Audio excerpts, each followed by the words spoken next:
wrong. Here is yours, and here is the cur.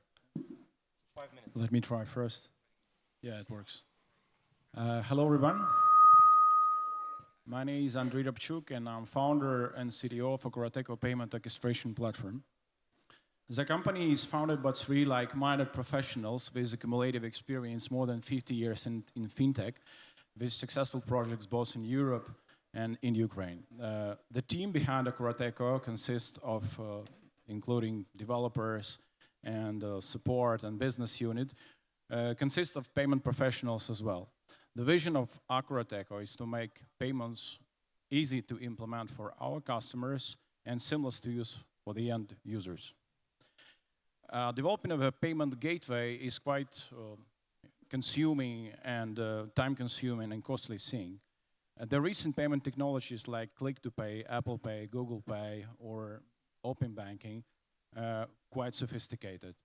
Like an example, acquirers, they have licenses, but they very often have lack of expertise and technology and experienced people to support that.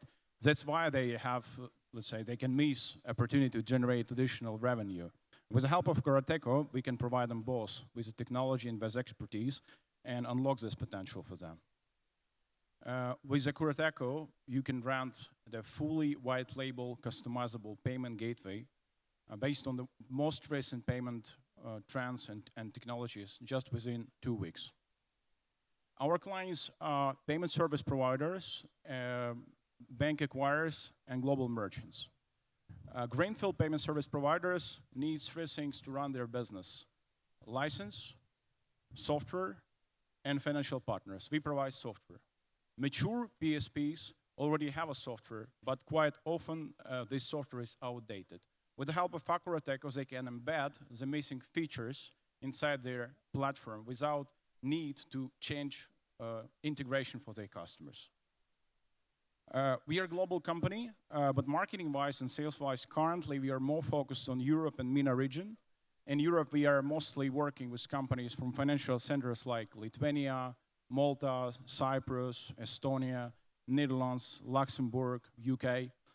And in MENA region, we're working with the clients from Tier 1 since day zero. Few words about how we earn money, how we're making money. So we are a SaaS model, so we are charging initial setup fee per transaction fee, which includes in the monthly recurring fee, also additional development fee. And upon the request, we can make installation of our software on a dedicated service or on any type of cloud environment. Slide about numbers. So since November 2020, when we started our business activity, we are currently a team of 67 people with offices in Netherlands, Portugal, Estonia, and Ukraine. We are proud to have the market leaders among of our customers. Some of them you can see on that slide.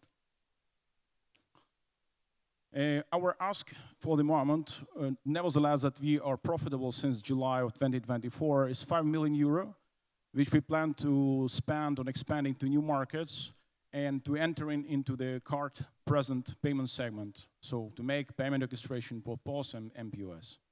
So thank you very much. My name is Andrei Rabchuk, and we are Akurateko payment orchestration platform.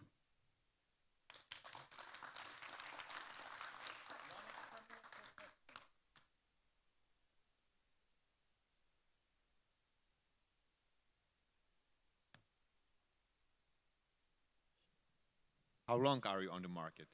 Since November 2020. But So actually, I'm the founder, and it's not my first business. So my experience in fintech is more than 20 years, mostly related to payment providers, but not only about the credit companies, online media related to payments, and so on. yeah, so it took 5 years to reach 2.5 million euro. Actually, our first deal, signed account was on March 2021. And development of the product started in 19, but the business activity started November 2020, so it's less, actually. And what's the end game? What is it for the investors? Sorry, say again, What's please? the end game of the company? What is it for Well, the for investors? each startup, it should be some number in mind. Let's say if you're asking about the exit. So this number for us is 100 million Okay, and in terms of vision, like what category do you want to win? What category? Sorry? Category you have a plan to win. Sorry, I don't understand your question. So, are you aiming to be market leader in what area, what industry, and so on? Yeah. The first of all, let's get back to the term of payment orchestration. So the payment orchestration term appeared like 5-6 years ago, and nowadays there are many companies which names of some payment orchestrators, but they do completely different businesses. There are companies like, for instance, Primer, Spreadly, which works with SMBs. We work with the payment service providers. It's I mean, it makes us like working in a small niche, but let's say much less competitive landscape. And there are some big players like ACR Worldwide or whatever, but it's you know, it's a company on the stock, and sometimes like they can work with some vertical of business that we can't, at least for the moment, but it makes them less flexible and less rapid in regards of growth. And the payment orchestration and the payment trend now, it's all about growth. It's all about being able to, let's say, to adjust your infrastructure, to adjust your business needs, to adjust your strategy faster than others. From answering your question, from that perspective, I believe that we could be a market leader, but also, let's say, if we would find strategic investor or strategic partner to combine our efforts, it also could be quite a good idea. But again, only after 100 million of evaluation.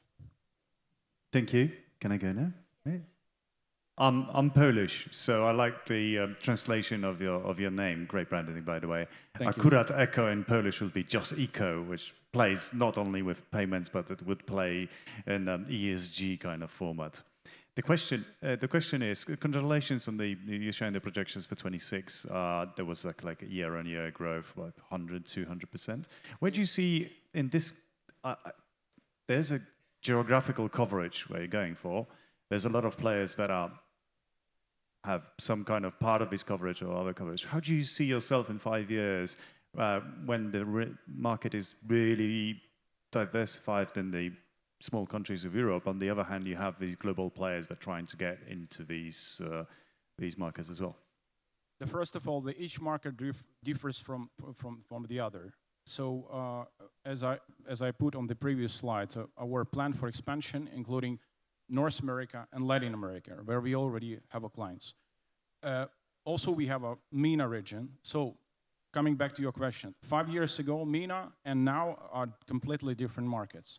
So, and as I said, if we will continue to be able to adjust our business, technical infrastructure, ability, let's say, to find new channels, because let's say we started like in regards of channels of acquiring clients only with the CEO and with the website. Currently, we do everything. We do outreach, we do PR, we are attending like 50 conferences only this year, and so. So coming back to your question, so if it will continue this tempo, all gonna be good, and each market will differ from the other. But I think what's really interesting, that the markets like North America, they are more conservative, and I expect to have less changes for their market, for these markets, comparing for markets like APAC or MENA, because of the infrastructure and the legacy what they have. That's a great answer. But if you were just to give me a quick kind of hindsight, which of the markets in Europe do you find easy? Which one do you find difficult from your perspective? In Europe. If you will divide Europe on two parts, and you'll take the western part and the eastern part, the western part it's harder to penetrate because it's all about the trust. But it's easier from technology-wise, because the major players on that part of the Europe, less technologically competitive than the Eastern Europe. Eastern Europe companies smaller, more fragmented. It's easier, let's say, to try, but it's harder to compete with them because a lot of companies which are doing really great products. Thank you. Can I ask a quick question about competition? While we're on it, like who do you see when you go to a client? What do they compare you to? for your main genres? Well, as I said earlier, because we are working in a small niche, in Europe it makes like only 3-4 companies, which we consider competitors. Probably some of them do not consider us a competitors, like ACR Worldwide, because it's a $6 billion company, but still we are. But I mean, it's just like a matter of 5 companies, or 10 if you talk about the whole world. Which is the most interesting one for you? Like, which one are you the most worried about? Again, ACI Worldwide, Exopay, UNO in Latin America.